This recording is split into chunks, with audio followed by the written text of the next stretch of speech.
Hey everyone, welcome back to Continuity Crew. I'm Win, and this is just going to be a straight up video or a straight up review. No preparation, just going right into it. Literally just saw the movie that I'm about to review. It just ended. So, yeah, this is kind of a first impression, I guess. Yeah, Sweetheart Run is a movie created by Blumhouse. It's a movie about a girl who goes on a date and ends up having the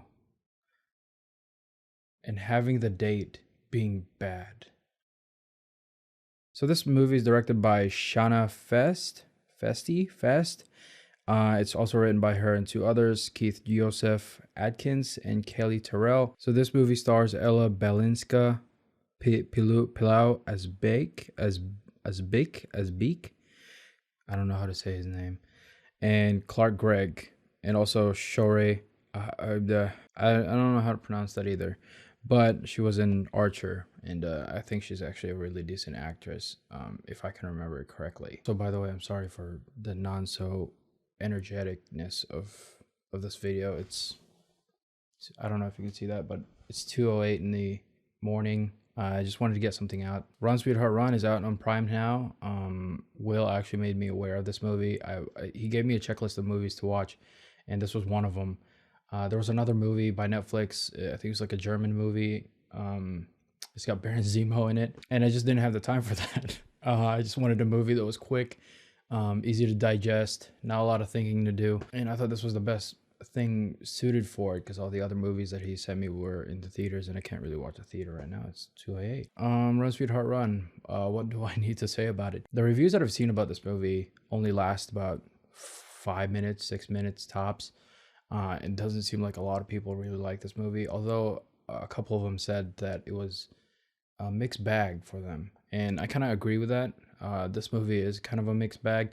There are things that I liked about this movie, but not enough to make it like stand out from the bad. Because overall, this movie wasn't great. Negative wise, you don't really have to look at deeply about what's bad about this movie. I mean, the writing isn't great. The screenplay isn't great. The script isn't great. The acting is kind of decent from Ella Balinska. I think she was decent until that very end. A couple of things that I did write down for this movie was that this movie really tries to do something kind of in the nature of John Wick without the action. It's kind of in that like a dark grittiness and kind of tone that it wants it to be, where there's big letters and there's like little title cards almost, and it says like run, and in like in John Wick it says they'll tell you like Baba Yaga or some shit like that in the corner of the screen. But this movie really tries its best to make it have character, and it really lacks that. Honestly, if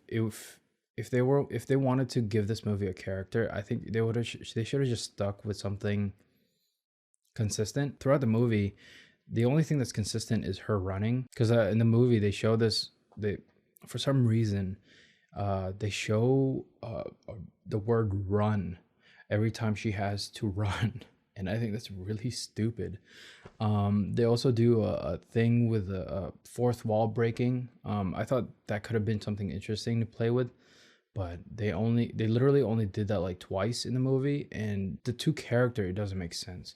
I don't know if it's directed towards the audience or if it's directed to like a being of like an omniscient being, because the movie is about, spoiler alert, the movie's about vampires, loosely about vampires. I can't understand. I don't understand if it's meant for the audience. For I mean, the last part, it did mean for the audience, like, look at this guy's gonna burn in hell and shit like that. So I think they should have kept that consistent at least 1, 2, or 3 more times. If they did that more, I think it would have been tiring, but I wouldn't have minded as much than having to do it twice. Because if they were going to do something like that, I think they should have stuck with it, or they should have removed it. A couple of things, I guess, to kind of offset this negativity. I sort of like the way the movie looked. It didn't scream Blumhouse. I actually didn't find out that this was a Blumhouse movie until later on. It didn't look like it. It looked very nice. It looked like it was well shot. A couple things in there that are really cringe, but otherwise, it looked great. If it didn't get ruined by the word run ever so often. The directing, I think, was It's passable.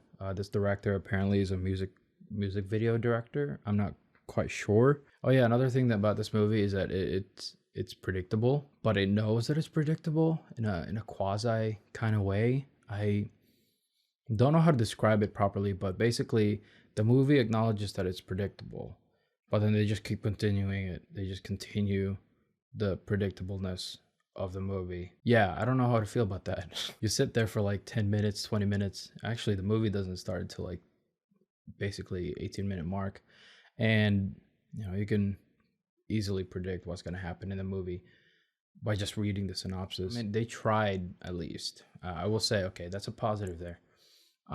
At least they tried to make it unpredictable with the whole ending, but in a way it was still very predictable. So in comparison to the recent movie Smile, I think Run Sweetheart Run makes Smile look like the Mona Lisa, while Run Sweetheart Runs looks like a little line painted by a brush. Smile was just like a masterpiece compared to this movie. Another thing that I figured out about this movie is that it's unintentionally funny. There's a scene in this movie where she's riding in a car with a bunch of people, and the car flips over and everybody dies in it, and then she just like slowly walks away, and then and then she just takes a dog with her, and it's like, what? I look away for 5 minutes. I went to use the bathroom for 5 minutes. I played the thing, and it just goes to shit. So yeah, overall, it's Halloween. Watch this movie if you want. I would highly not recommend this movie. If you want to watch something for Halloween, I would say watch Smile, or even better, Halloween Ends. But yeah, rating for this movie, I give it like maybe a 2 out of 10, maybe 2.5, just to be kind, just a little bit. The one of the main character that plays the guy in this movie, he looks like Valtteri Bottas, the F1 driver. They kind of look alike, and I thought that was him for a second. And entertainment wise, I give it a 2 as well. The 2 is the me laughing unintentionally, or I guess me laughing at the movie for unintentional reasons. So yeah, that's the movie. That's all I got. It's 2 a.m. I'm tired as hell. Anyways, thank y'all for watching. We're the Continuity Crew. I'm Win. He's not here. Watch us next time. This is just a straight up review. Thank you. I don't know if this is going to be a segment for me in the future. We'll see. Good night. Good morning. Whatever. Get the hell out of here. I'm tired.